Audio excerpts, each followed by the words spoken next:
Breaking news చూస్తున్నారు. Iran సహా అనేక దేశాలపై ఇప్పుడు మెరుపుదాడులకు దిగుతోంది ఇజ్రాయెల్.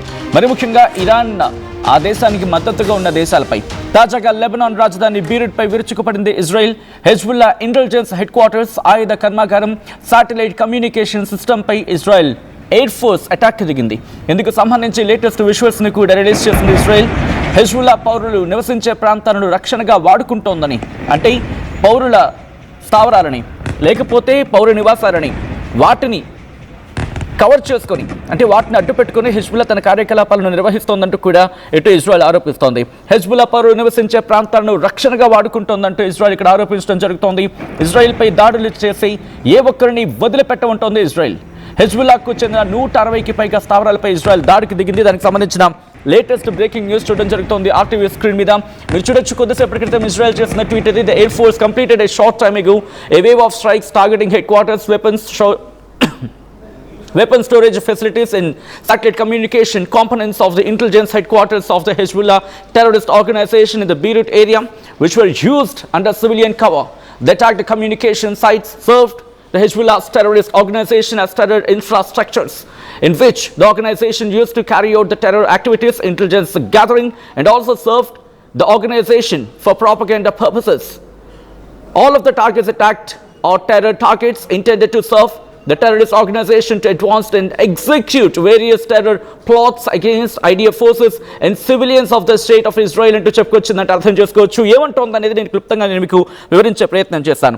కొద్దిసేపటి క్రితం America at the same time Israel, ఈ రెండు కూడా చాలా సంయుక్తంగా ఆలోచించుకుని ఆచితూచి అడుగులు వేసి ఇప్పుడు ఎవరిని ఢీకొట్టాలి, ఎవరిని కొడితే మన టార్గెట్ ఈజీ అవుతుంది, క్లియర్ అవుతుందని చెప్పి వ్యూహాత్మకంగా అడుగులు పెడుతున్న సందర్భంలో ఇప్పుడు కీలకమైన డెవలప్మెంట్ చోటు చేసుకుంది. ఇక్కడ మనం మాట్లాడుకుంటే మీకు గుర్తుందని మనం మాట్లాడుకున్నాం. ఏంటది? ఇజ్రాయెల్ ప్రధాని బెంజమిన్ నెతన్యాహు ఇంటి మీద, ఆయన ఆఫీస్ మీద దాడికి పాల్పడింది అంటూ మాట్లాడుకున్నాం. ఎవరు దాడికి పాల్పడ్డారు? ఇరాన్ దాడికి పాల్పడింది. ఎవరు సహకరించే అవకాశం ఉంది? హెజ్బుల్లా సహకరించే అవకాశం ఉంది. ఎందుకు హెజ్బుల్లా సహకరించే అవకాశం ఉంది? దీని గురించి డీటెయిల్గా మాట్లాడుకుంటున్న పరిస్థితి. ఎందుకంటే కీలకమైన నేతలందరూ కూడా ఒక్కొక్కరికి ఎలిమినేట్ అయిపోయారు. ఒక్కసారి నేను ఆ మాట కూడా చెప్పే ప్రయత్నం చేస్తాను. ఎందుకంటే గత కొద్ది రోజులుగా హమాస్ కావచ్చు, హెజ్బుల్లా కావచ్చు, వీళ్ళకి సంబంధించిన నేతలు కొంతమంది మరణిస్తూ ఉన్నారు, చనిపోతున్నారు టార్గెట్ చేసిన క్రమం. Last year I think in the year of 2024 Hezbollah ఇటు ఫవాద్ షుకుర్ హెజ్బుల్లా వ్యవస్థాపక అధ్యక్షుడిని కోల్పోయింది. ఇప్పుడు ఐ థింక్ ఆగస్టు 30ని. ఆ తర్వాత Ibrahim Aqil Hezbollah operations chief అతగాన్ని కోల్పోయింది ఇటు సెప్టెంబర్ 28, 2024న. ఆ తర్వాత హసన్ నస్రల్లా హెజ్బుల్లా చీఫ్ ఇతగాన్ని కోల్పోవడం జరిగింది. బీరుట్లో దాడి చేసింది. కరెక్ట్గా మీకు గుర్తుంటే 28వ తారీఖు సెప్టెంబర్లో ఇతగాన్ని కోల్పోయింది. ఎప్పుడైతే వీళ్ళందరినీ కోల్పోయిన పరిస్థితి ఉందో, ఇక్కడే కాదు అంటే 2 ఏళ్ల ముందు నుంచే క్లారిటీగా వెళ్ళే ప్రయత్నం చేస్తోంది, ఎక్కడ ఎవరిని ఎప్పుడు ఎందుకు టార్గెట్ చేయాలని చెప్పి. ఈ నేపథ్యంలోని నబీల్ కౌక్ చాలా కీలకమైన వ్యక్తి. నబీల్ కౌక్ అనే వ్యక్తి బహుశా మీకు అంతగా వినిపించి ఉండొచ్చు గాక, కానీ కీలకమైన వ్యక్తి అని ఎందుకు అంటున్నానంటే, నబీల్ కౌక్ అనే వ్యక్తి హెజ్బుల్లాకు సంబంధించి సెంట్రల్ కౌన్సిల్ డిఫెన్స్ చీఫ్గా ఉన్నాడు. ఆ సందర్భంలో ఇజ్రాయెల్ మీద చాలా దారుణంగా విరుచుకుపడ్డాడు. ఒక విధంగా చెప్పాలంటే హెజ్బుల్లా కొట్టిందంటే ఇరాన్ చాలా పండగ చేసుకునేది. అటువంటి వ్యక్తి నబీల్ కౌక్. అటువంటి వ్యక్తిని కొట్టేసింది ఏ రోజు ఎగ్జాక్ట్గా మాట్లాడుకుంటే 29. ఎప్పుడైతే హసన్ నస్రల్లా చనిపోయాడు, 28వ తారీఖున హసన్ నస్రల్లా చనిపోయాడు. దాంతోపాటు 29న నబీల్ కౌక్ను వేసేసింది. 24 అంటే 2024లో. అంటే అప్పటి నుంచే ప్రీ ప్లాన్గా వెళ్ళే ప్రయత్నం చేస్తోంది. హెజ్బుల్లా చాలా క్లీన్గా వెళ్ళే ప్రయత్నం చేసింది, చాలా అటాకింగ్ వేలో వెళ్ళింది. ఎప్పుడైతే హమాస్ని టార్గెట్ చేస్తుంది ఇజ్రాయెల్, ఆ తర్వాత హెజ్బుల్లాని టార్గెట్ చేస్తుంది. కారణం ఏంటి? హమాస్ మీకు గుర్తుంటే అప్పటికే 90% ఆఫ్ హమాస్ క్లియర్ అయిపోయిందని చెప్పి ఇదే ఇజ్రాయెల్ చెప్పుకొచ్చింది, ఇజ్రాయెల్ డిఫెన్స్ ఫోర్స్. సో ఇప్పుడు ఏం చేస్తోంది? మళ్ళీ హెజ్బుల్లా రైజ్ అవుతోంది. గత 2 వారాలుగా ఎప్పుడైతే యుద్ధం ప్రారంభమైన సందర్భంలో అప్పుడే మనం మాట్లాడుకోవడం జరిగింది. ఏమని? హెజ్బుల్లాని ముందుగా క్లియర్ చేస్తుంది, లెబనాన్ మీద టార్గెట్ చేస్తోంది. మీకు ఇంకా గుర్తుంటే నిన్న లెబనాన్ ప్రైమ్ మినిస్టర్ కూడా మాట్లాడుకొచ్చారు. ఏమని? హెజ్బుల్లాని మేము పూర్తిగా నిర్మూలిస్తాం, హెజ్బుల్లా యాక్టివిటీస్ని మేము కట్టడి చేస్తా ఉంటే చెప్పుకొచ్చింది. ఎందుకు చెప్పుకొచ్చాడంటే కనుక ఇటు ఇజ్రాయెల్ వార్నింగ్ ఇచ్చింది, మీరు కనుక హెజ్బుల్లా ఆపరేషన్స్ లేకపోతే హెజ్బుల్లాని కనుక మీరు నశింపజేయకపోతే, కంట్రోల్ చేయకపోతే మా దాడి ఇంకా తీవ్రంగా ఉంటుంది అంటూ కూడా చెప్పుకొచ్చింది. దీంతో వెంటనే రంగంలోకి దిగిన లెబనాన్ ప్రధాని ఆమె స్టేట్మెంట్ ఇచ్చాడు. అయినా ఎక్కడ యాక్టివిటీస్ ఆగలేదే, కట్ చేస్తే నిన్న దాడి జరిగింది. ఇజ్రాయెల్ ప్రధాని బెంజమిన్ నెతన్యాహు ఆఫీస్ మీద దాడి జరిగింది. హెజ్బుల్లా చీఫ్ ఇప్పుడు ఎవరున్నారనేది బిగ్గెస్ట్ క్వశ్చన్ మార్క్ ఇప్పుడున్న సిచ్యువేషన్లో. ఎందుకంటే హసన్ నస్రల్లా అల్లుడు కూడా చచ్చిపోయాడు, దాంతో ఆయన కుమార్తె కూడా చనిపోయింది. హెజ్బుల్లా కమ్యూనికేషన్ చీఫ్ రషీద్ కఫీ చచ్చిపోయాడు, నస్రల్లా కుమార్తె జైనబ్ చనిపోయారు, అలీ కర్కీ, హసీం సైఫుద్దీన్ ఇలాంటి వాళ్ళందరూ కీలకమైన వ్యక్తులందరూ చనిపోయారు. ఇంకా మాట్లాడుకుంటే ఖమేనీకి ముఖ్య సలహాదారుగా అనుకున్న షంఖుని అతగాన్ని కూడా లేపేసింది. ఇబ్రహీం రైసీ గురించి మాట్లాడుకున్న సందర్భం ఇలాంటి వాళ్ళందరూ బ్యాక్ టు బ్యాక్.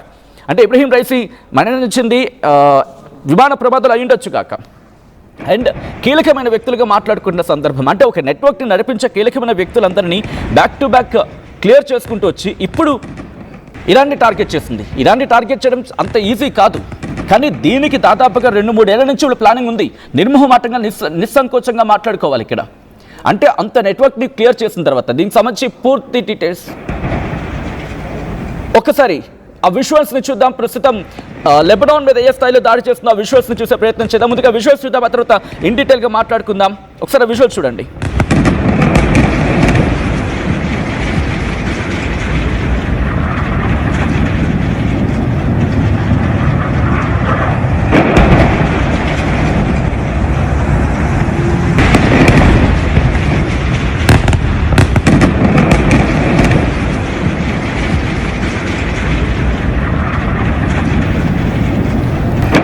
రైట్, ఇంకా డీటెయిల్గా మాట్లాడుకునే ప్రయత్నం చేద్దాం. ఇదే అంశానికి సంబంధించిన కొలీగ్ నందు కూడా అప్డేట్స్ అందించేందుకు సిద్ధంగా ఉన్నారు. నందు దగ్గరికి వెళ్ళే ప్రయత్నం చేస్తున్నాను, మరి కాసేపట్లో నందు దగ్గరికి వెళ్ళే ప్రయత్నం చేద్దాం. బట్ అంతకన్నా ముందు ఒక ట్వీట్ ఉంది, ఆ ట్వీట్ చూద్దాం. ఆ ట్వీట్కి సంబంధించి మాట్లాడుకుందాం. ఎందుకు యాక్టివిటీస్ ఇంకా జోరందుకుంటున్నాయి అనడానికి ఇదే సాక్ష్యం. Israel air force ఏమంటోంది?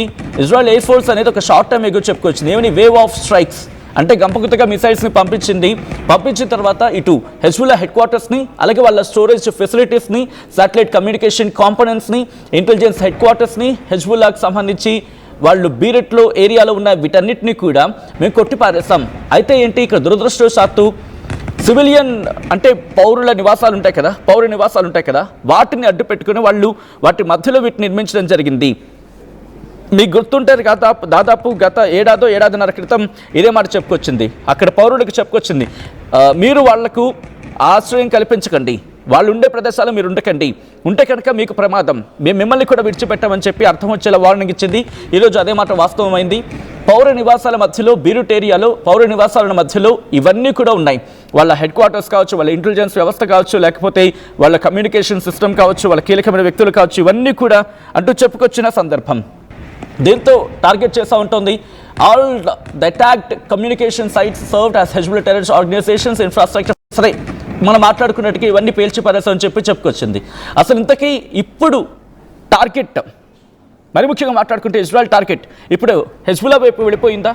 ఇరాన్ ఎందుకు ఇప్పుడు అంతగా టార్గెట్ చేయట్లేదు? ఇప్పుడు ముప్పు పొంచి ఉంది లెబనాన్తో అనుకుంటోందా? డీటెయిల్గా మాట్లాడుకునే ప్రయత్నం చేద్దాం. నా కొలీగ్ నందు అప్డేట్స్ అందించేందుకు లైవ్లో జాయిన్ అవుతున్నారు. నందు దగ్గరికి వెళ్ళే ప్రయత్నం చేస్తున్నాను. నందు, ఇప్పుడు Hezbollah target towards Hezbollah alias లేకపోతే హెజ్బుల్లా ఎట్ లెబనాన్ అనుకోవాలా?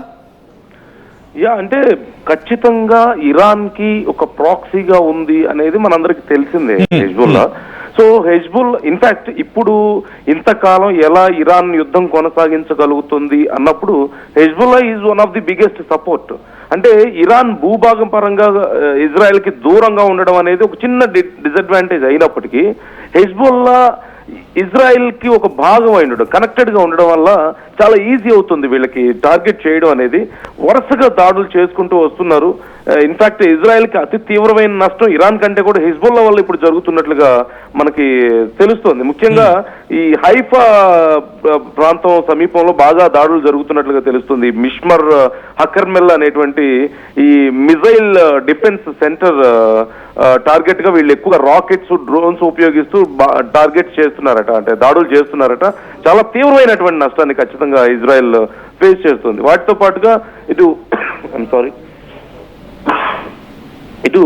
ఉత్తర ఇజ్రాయెల్లో ఉన్నటువంటి ఈ నార్త్ ఇజ్రాయెల్లో ఉన్నటువంటి ఈ రమత్ డేవిడ్ అనేటువంటి ఎయిర్ బేస్, అలాగే మెరాన్ మానిటరింగ్ బేస్, అలాగే గోలన్ హైట్స్, ఈ ప్రాంతాల్లో కూడా చాలా తీవ్రమైన నష్టాన్ని ఇజ్రాయెల్ చవి చూడాల్సి వస్తుంది ఇప్పుడు హిజ్బుల్లా ఎఫెక్ట్ తో. అండ్ హెజ్బోలా మీద కూడా తిరిగి ఇజ్రాయెల్ కొన్ని ప్రాంతాల మీద దాడి చేస్తుంది. ఇంతకుముందు మీరు చెప్పినట్లుగా లెబనాన్ రాజధాని అయినటువంటి ఈ బీరూట్ లో ఉన్నటువంటి దహియే అనే ప్రాంతం మీద, ఈ దక్షిణ లెబనాన్ లో 50కి పైగా మొత్తం గ్రామాల మీద తీవ్రమైనటువంటి వైమానిక దాడులకి ఇప్పుడు ఇజ్రాయెల్ పాల్పడుతున్నట్లుగా తెలుస్తోంది. సో మొత్తం మీద లెబనాన్ ఈ ప్రాంతం అంతా కూడా చాలా వల్నరబుల్ అయిపోయింది. ఇప్పుడు ఇజ్రాయెల్ కి ఆ లెబనాన్ కి ఆనుకొని ఉన్నటువంటి ప్రాంతాలు, ఆ బోర్డర్ ప్రాంతాలన్నీ కూడా చాలా వల్నరబుల్ కండిషన్ లో ఉంది. ఇటు పక్క ఇరాన్ విరుచుకుపడుతుంది, మరోవైపు ఇజ్రాయెల్ అక్కడ ఫేస్ చేస్తూనే ఇక్కడ ఈ అంతర్గత భూభాగంలో చొచ్చుకొచ్చిన వాళ్ళని ఫేస్ చేయడం చాలా కష్టంగా మారిపోయింది. ఇన్ఫాక్ట్ ఇక్కడ మనం హెజ్బుల్లాని తక్కువ అంచనా వేయడానికి లేదు. ఇరాన్ అన్నా సరే ఒక దేశంలాగా ఉంది, వాళ్ళకి ఏవో ఆయిల్ స్టోర్స్ ఉన్నాయి, చాలా ఇన్కమ్ ఉంది అని చెప్పుకుంటున్నాం మనం. కానీ ఇరాన్ ఇన్ని రోజులుగా హెజ్బుల్లాని సపోర్ట్ చేస్తూ వస్తుంది. ఈ ప్రాంతం, ఈ లెబనాన్ ప్రాంతం అంతా కూడా బాగా వీళ్ళకి గ్రిప్ పెంచుకోవడానికి అది ఉపయోగపడింది. వీళ్ళ దగ్గర చాలా పెద్ద మొత్తంలో ఆయుధాలు కూడా ఉన్నట్లుగా తెలుస్తుంది సచిన్. సుమారుగా 1,50,000 అబోవ్ రాకెట్స్ ఉన్నాయట వీళ్ళ దగ్గర, షార్ట్ రేంజ్ రాకెట్స్ ఉన్నట్లుగా తెలుస్తుంది. అంటే అరౌండ్ 40 కిలోమీటర్స్ డిస్టెన్స్ ని కవర్ చేసే రాకెట్స్ ఉన్నాయట. అలాగే ఫ్రగ్స్ 5 అలాగే ఖైబర్ 1 అనే రాకెట్స్ కూడా ఉన్నాయట. అరౌండ్ 100 to 200 కిలోమీటర్స్ రేంజ్ ఇవి కొంత తక్కువ సంఖ్య ఉన్నట్లుగా తెలుస్తోంది. ఇక లాంగ్ రేంజ్ కూడా అరౌండ్ 200 to 300 కిలోమీటర్స్ రేంజ్ ఉన్నటువంటి ఈ జల్జాల్ అలాగే ఫతే 110 రాకెట్స్ కూడా చాలా పెద్ద ఎత్తున వీళ్ళ దగ్గర ఉన్నాయట. అంటే జస్ట్ ఇమాజిన్ 1,50,000 నుంచి 2 లక్షల వరకు కూడా రాకెట్స్ వీళ్ళ దగ్గర ఉన్నాయంటే ఎంత నష్టాన్ని చేయగలుగుతారు. అందులోనూ ఇజ్రాయెల్ దృష్టిలో వీళ్ళు, ఇజ్రాయెల్ అనే కాదు ప్రపంచంలో చాలా వరకు ఇది ఒక ఉగ్రవాద సంస్థగానే గుర్తిస్తూ వస్తున్నారు. సో వాళ్ళ అటాక్ స్టైల్ చాలా ఫెరోషియస్ గా ఉంటది.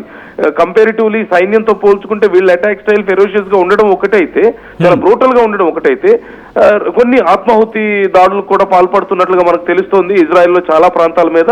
వీటన్నిటితో పాటు one of the major advantage is వీళ్ళ భూభాగాన్ని షేర్ చేసుకోవడం, కనెక్టెడ్ టెరిటరీలో ఉండడం అనేది అతిపెద్ద నష్టం చేస్తుంది ఇజ్రాయెల్ కి. సో ఇప్పుడు ఇజ్రాయెల్ కి తలనొప్పిగా మారింది ఖచ్చితంగా హెజ్బుల్లా అనడంలో ఎలాంటి సందేహం లేదు. హెజ్బుల్లాకు సంబంధించినటువంటి ప్రాంతాల మీద కూడా ఇప్పుడు వరుసగా ఇజ్రాయెల్ దాడులు చేస్తున్నట్లుగా మనకి తెలుస్తోంది.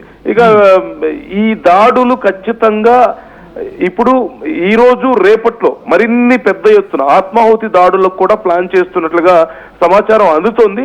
అండ్ ఫ్రమ్ సమ్ సోర్సెస్ మనకు అందుతున్నటువంటి సమాచారం ప్రకారం Israel is planning with support of Hezbollah, ఇలాంటి సంస్థల సపోర్ట్ తో ఇజ్రాయిల్ ఈజ్ ప్లానింగ్ సమ్ ఈ ఆత్మాహుతి దాడులు, నేను ఆ పదాన్ని ఇంగ్లీష్ లో ఉపయోగించట్లేదు, ఆత్మాహుతి దాడులు కొన్ని అమెరికాకి సంబంధించినటువంటి స్థావరాల మీద, అమెరికా భూభాగం మీద కూడా జరిగే అవకాశం ఉంది అంటూ మనకి సమాచారం ఉంది. సో ఈ రోజు రేపట్లో మనం చూడొచ్చు. ఓవైపు ట్రంప్ భయంకరమైనటువంటి దాడులకు నేను సిద్ధం అవుతున్నాను, ఇప్పటి వరకు మీరు చూసిన దాడుల కంటే కూడా అతి తీవ్రమైనటువంటి దాడులు మీరు చూడబోతున్నారని చెప్తున్న ఈ సమయంలో ఇప్పుడు అమెరికా మీద కొన్ని ఆత్మాహుతి దాడులు జరిగే అవకాశం ఉన్నట్లుగా మనకు తెలుస్తుంది సచిన్. సో ఓవైపు ఇజ్రాయెల్ ని, మరోవైపు ఇప్పుడు అమెరికాను కూడా భయపెడుతుంది ఒక రకంగా చెప్పాలంటే హెజ్బుల్లా.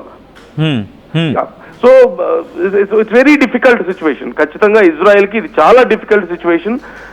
ఇంకా తీవ్రమైనటువంటి దాడులు జరుగుతాయని కూడా చెప్తున్నారట. సో మరోవైపు ఇజ్రాయెల్ ప్రయత్నిస్తుంది ఖచ్చితంగా వీళ్ళ మీద దాడులు చేస్తున్నప్పటికీ కూడా చాలా పెద్ద నష్టం అయితే ఇజ్రాయెల్ చూస్తుంది. ఇన్ఫాక్ట్ ఇరాన్ ఇజ్రాయెల్ చేసే నష్టం కంటే కూడా హెజ్బుల్లా నుంచి అతి పెద్ద నష్టాన్ని, అంటే మేబీ ఒక రకంగా చెప్పాలంటే ఇన్ని రోజుల పాటు హెజ్బుల్లాకి ఇరాన్ ఇచ్చినటువంటి మద్దతుకి వాళ్ళు ఒక రకంగా కృతజ్ఞతగా ఇవన్నీ చేస్తున్నట్లు. ఎందుకంటే మనం చూసాం ఖమేనీ చాలా పెద్ద ఎత్తున సపోర్ట్ ఇస్తూ వచ్చారు ఇజ్రాయెల్ కి ఎగెన్స్ట్ గా, ఇటు హెజ్బుల్లాకి మద్దతుగా చాలా ఫండ్స్ ఇచ్చారు, ఆయుధాలు ఇచ్చారు, వాళ్ళకి చాలా సపోర్ట్ ఇస్తూ వచ్చారు. సో ఆ కృతజ్ఞత ఖచ్చితంగా వాళ్ళకు ఉంటది. సో ఇప్పుడు ఖమేనీ మృతికి ప్రతీకారం తీర్చుకునే దాంట్లో బాగా వాళ్ళు మసీద్ మీద ఎర్ర జెండా ఎగరేశారు కదా, ఆ ఎర్ర జెండా మీద రాశారు కదా రక్తానికి రక్తం, మన లీడర్ మృతికి, మన లీడర్ ప్రాణాలకి ప్రతీకారం తీర్చుకునే వాళ్ళు రండి అని చెప్పేసి అన్నారు కదా. సో ఇరాన్ లో ఎంతమంది తరలొచ్చారో తెలియదు కానీ హెజ్బుల్లా నుంచి మాత్రం చాలా పెద్ద సంఖ్యలో దానికి రెస్పాన్స్ కనపడుతుంది. And they are taking their revenge. ఇది కేవలం యుద్ధంలో భాగంగా టాక్టికల్ గా ఇచ్చేటువంటి సపోర్టు మాత్రమే కాదు, it is also revenge. Hezbollah నుంచి, లెబనాన్ ప్రాంతం నుంచి ఇజ్రాయెల్ మీద జరుగుతున్నటువంటి ఒక ప్రతీకార దాడులుగా కూడా ఇవి మనం చూడాలి. కేవలం యుద్ధంగా మాత్రమే కాకుండా అందుకే వాళ్ళు ఈవెన్ ఆత్మాహుతి దాడులకు సైతం సిద్ధం అవుతున్నారంటే అర్థం చేసుకోవచ్చు ఏ స్థాయిలో ఇజ్రాయెల్ నష్టపోతుంది అనేది. And it seems like they are planning some attacks on US కి సంబంధించిన బేసిస్ అవ్వచ్చు అంటున్నారు. At the same time US land మీద కూడా ఈ దాడులు జరిగే అవకాశం ఉన్నట్లుగా మనకు తెలుస్తుంది. రైట్, రిక్వెస్ట్ ఒక్కసారి మీ లైన్లో ఉండే ప్రయత్నం చేయండి నందు. మొత్తంగా అయితే మాత్రం ఇజ్రాయెల్ మెరుపు దాడులకు పాల్పడుతోంది. హెజ్బుల్లాను క్లియర్ చేసుకోవడం వాళ్ళ ఫస్ట్ టార్గెట్. రీజన్స్, కారణాల గురించి మాట్లాడుకుంటే ఇక్కడ 2-3 కళ్ళ ముందు కనిపిస్తున్నాయి. ఒకటి, హమాస్ యాక్టివ్గా లేకపోవడం అండ్ హౌతీలు అనుకున్నంత మేర ఇరాన్కి సపోర్ట్గా ఉన్నప్పటికీ, ఇరాన్కి ప్రాక్సీస్గా ఉన్నప్పటికీ కూడా అనుకున్నంత మేర వాళ్ళ దాడులకు అంతగా ఉపక్రమించకుండా వాళ్ళని, వాళ్ళ ఉనికిని కావచ్చు లేకపోతే వాళ్ళ యాక్టివిటీస్ని కట్టడి చేయడంలో ఇజ్రాయెల్ ఇక్కడ సక్సెస్ అయిందా, అమెరికా సక్సెస్ అయిందా అనేది బిగ్గెస్ట్ క్వశ్చన్ మార్క్గా మాట్లాడుకున్నప్పటికీ మొత్తంగా అయితే మాత్రం హౌతీలు వాళ్ళ యాక్టివిటీ అయితే ఇక్కడ తగ్గింది. బట్ హెజ్బుల్లా గురించి మాట్లాడుకుంటే హెజ్బుల్లా మాత్రం నిన్నటి నుంచి దాడిని వేగవంతం చేయడం జరుగుతోంది గత 2 వారాలుగా. ఎందుకంటే వాళ్ళ వ్యవస్థాపక అధ్యక్షుడు అనేవాడు ఇప్పుడు లేరు. వాళ్ళందరినీ 2024 నుంచి ఒక్కొక్కరిగా క్లియర్ చేసుకుంటూ వచ్చేసింది. ఇప్పుడు కమ్యూనికేషన్ అనేది కాస్త కొరబడుతుంది అక్కడ. ఎందుకంటే ఇరాన్ ఎక్కడో ఉంటుంది, లెబనాన్ ఎక్కడో ఉంటుంది. అండ్ ఈ రెండింటికి మధ్య కమ్యూనికేషన్ అనేది పూర్తి స్థాయిలో కొరబడింది. మీకు గుర్తుంటే అప్పుడు ఒక కైండ్ ఆఫ్ దాడులు జరిగాయి. దాని ఏదో అంటూ ఉంటారు, చిన్న డబ్బాలో ఉంటుంటుంది, ఫోన్ కమ్యూనికేషన్గా మాట్లాడుకుంటారు. ఆ దాడి జరిగిన తర్వాత నుంచి వాళ్ళ కమ్యూనికేషన్ సిస్టమ్ పూర్తిగా దెబ్బతింది. ఒక విధంగా చెప్పాలంటే వీకెన్ అయిపోయింది. ఇక్కడ టార్గెట్ చేసింది కూడా అదే, అమెరికా కావచ్చు, ఇజ్రాయెల్ కావచ్చు. వీళ్ళ ప్రాక్సీస్గా ఉన్న వాళ్ళు ఎవరికి కూడా వాళ్ళ కమ్యూనికేషన్ లేకుండా చేసింది. అది ఇరాన్తో హెజ్బుల్లా కావచ్చు, ఇరాన్తో హమాస్ కావచ్చు, ఇరాన్తో హెజ్బుల్లా కావచ్చు, లేకపోతే ఇరాన్కి ఇరాక్లో ఉన్న మిలీషియస్ గ్రూప్స్, ఆ మిలీషియా గ్రూప్లు ఏవైనా కూడా వీటికి కమ్యూనికేషన్ వెళ్ళకూడదు. కమ్యూనికేషన్ ఛానల్స్ని ఎక్కడికక్కడ కట్ చేసి అప్పుడు వాటి మీద దాడిని ముందుగా వేగవంతం చేసింది. వాళ్ళ కీ కమాండర్స్ని, వాళ్ళ టాప్ కమాండర్స్ని, కీ పొజిషన్స్లో ఉన్న వాళ్ళని, వాళ్ళ ఇంకా చెప్పాలంటే అధ్యక్షుడిని, ఆ నెట్వర్క్కి సంబంధించి కీ కమాండర్స్ వీళ్ళందరినీ కూడా ముందుగా లేపేసిందని చెప్పుకోవాలి, చంపేసింది, టార్గెట్ చేసుకుంది. యహ్యా సిన్వర్ లాంటి వాళ్ళని ఏకంగా ఇరాన్లోకి వెళ్ళి ఎక్కడున్నాడో కనుక్కొని అక్కడే చంపేసినట్టు అర్థం చేసుకోవచ్చు. ఇటు ఇజ్రాయెల్కి సంబంధించి వాళ్ళ ఇంటెలిజెన్స్ మొసాద్ ఎంత తీవ్రంగా కృషి చేస్తుందనేది, లేకపోతే ఎంత వేగంగా తెలివిని ఉపయోగించిందనేది. అండ్ మొసాద్ గురించి మాట్లాడుకుంటే ఇన్ఫ్యాక్ట్ ఖమేనీని లేపేయడంలో కూడా, ఖమేనీని చంపేయడంలో కూడా కీలక పాత్ర పోషించింది మొసాద్ కాదా? అమెరికా CIA ఇన్ఫర్మేషన్ ఉన్నప్పటికీ కూడా మొసాద్ ఇచ్చిన ఇన్ఫర్మేషన్ చాలా స్ట్రాంగ్గా ఉంటుంది. చాలా కన్ఫర్మ్డ్ సోర్సెస్తోని ఇచ్చిన తర్వాత నైట్ మీటింగ్ అనుకుంటే కాదు మార్నింగ్ మీటింగ్ అని చెప్పి కన్ఫర్మేషన్ తీసుకుంది మొసాద్ అని చెప్పి ఇంటర్నేషనల్ మీడియా చెప్తుంది. నేను చెప్తున్న మాట కాదు. కాబట్టి మొసాద్ని నమ్మారు. మొసాద్ నమ్మి CIA అప్పుడు అటాక్కి దిగింది. వెంటనే ఎప్పుడైతే ఇలా అని తెలిసిందో వెంటనే అందరూ యాక్టివ్ అయిపోయారు. మరి ముఖ్యంగా మొసాద్ ఇన్ఫర్మేషన్ని CIAకి షేర్ చేస్తుంది. CIA వాళ్ళ డిఫెన్స్ సిస్టమ్కి పంపించింది. ఎవరిది? డిఫెన్స్, US డిఫెన్స్కి సంబంధించి US ఫోర్సెస్కి పంపించింది. US ఫోర్సెస్ మళ్ళీ ఏం చేశాయి? ఇజ్రాయెల్తో కోఆర్డినేట్ చేసుకున్నాయి. ఇంత కోఆర్డినేషన్ చేసి ఎక్కడ మీటింగ్ జరుగుతోంది, ఎవరెవరు ఉన్నారు? బహుశా ఇరాన్ చేసిన బిగ్గెస్ట్ మిస్టేక్ అదేనేమో. ఎందుకంటే Iran supreme leader Ayatollah Ali Khamenei ఉన్నాడు, దాంతోపాటు కొంతమంది కీలక నేతలు కూడా అక్కడే ఉన్నారు. వీళ్ళందరూ ఉన్న ఆ టైమింగ్ చూసి ఏకంగా 15 నిమిషాల పాటు 30 B-2 బాంబర్స్ని గ్రౌండ్ బ్రేకింగ్ అంటూ ఉంటారు కదా, అంటే భూమిలోకి వెళ్తున్న కొద్దీ చొచ్చుకు వెళ్ళగలదు, అలాంటి వాటిని వేసి పేల్చేస్తుంది. సో ఇంత టైమింగ్, ఇంత క్యాలిక్యులేషన్, సో వీళ్ళకి బాగా ఉపయోగపడుతోంది. చాలా తెలివిగా వ్యవహరిస్తోంది ఇక్కడ పాత్ర మాత్రం మొసాద్ది. అఫ్కోర్స్ మొసాద్ గురించి చాలా సందర్భాల్లో మనం మాట్లాడుకున్నాం. అండ్ ఇప్పుడు మీరేమనుకుంటున్నారు కమెంట్ చేసే ప్రయత్నం చేయండి. పూర్తిగా అయితే మాత్రం సిచ్యువేషన్ రోజు రోజుకి దిగజారుతోంది. అండ్ ఇరాన్ ప్రాక్సీస్గా మాట్లాడుకుంటున్న ఆ నెట్వర్క్స్ని పూర్తిగా ధ్వంసం చేసే ప్రయత్నం చేస్తోంది. ఏం జరుగుతుందో ఆసక్తికరంగా మారుతుంది. మీరేమనుకుంటున్నారు కమెంట్ చేసే ప్రయత్నం చేయండి. This is Our disturbing content viewer discretion is highly advised. ఈ కథను మిమ్మల్ని కాస్త కలవరపరచొచ్చు, అయితే మిమ్మల్ని కలవరపాటు గురి చేయడం RTV ఉద్దేశం కాదు. కానీ ఇటువంటి కథనాలు చూసినప్పుడు కాస్త కలవరపాటు గురే అవకాశం ఉంటుంది. కాబట్టి దీనికి సంబంధించిన జాగ్రత్తలు తీసుకోవాలని RTV సూచించడం జరుగుతోంది. This is our disturbing content viewer discretion is highly advised. ఒకసారి దృశ్యాలు చూడండి.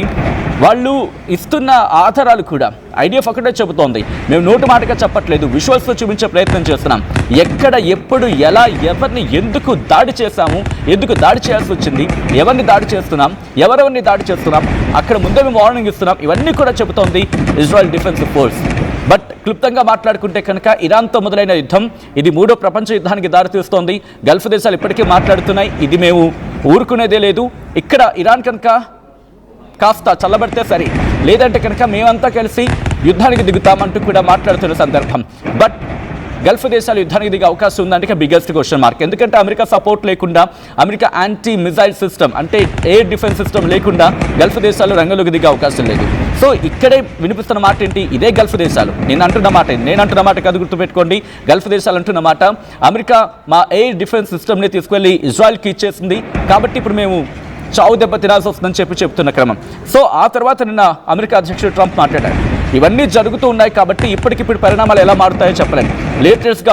లేటెస్ట్ అప్డేట్స్ ప్రకారం ఇటు ఇరాన్ తన అటాక్ డైవర్ట్ చేసింది, అండ్ ఇరాన్ తన అటాక్ని డైవర్ట్ చేసింది, అండ్ ఇజ్రాయెల్ కూడా ఇప్పుడు హెజ్బుల్లా వైపు వెళ్తోంది. అంటే ఎవరు ఎప్పుడు ఎందుకు ఎవరి మీద దాడి చేస్తారో అర్థం కావట్లేదు. బట్ టార్గెట్ మాత్రం ఒకటి, అమెరికాకి మద్దతుగా ఉన్న వాళ్ళని టార్గెట్ చేయమని ఇరాన్ చెబుతూ ఉంటే, ఇరాన్కి మద్దతుగా ఉన్న వాళ్ళని టార్గెట్ చేయడం విడిచిపెట్టమని చెప్పి ఇజ్రాయెల్ చెబుతోంది.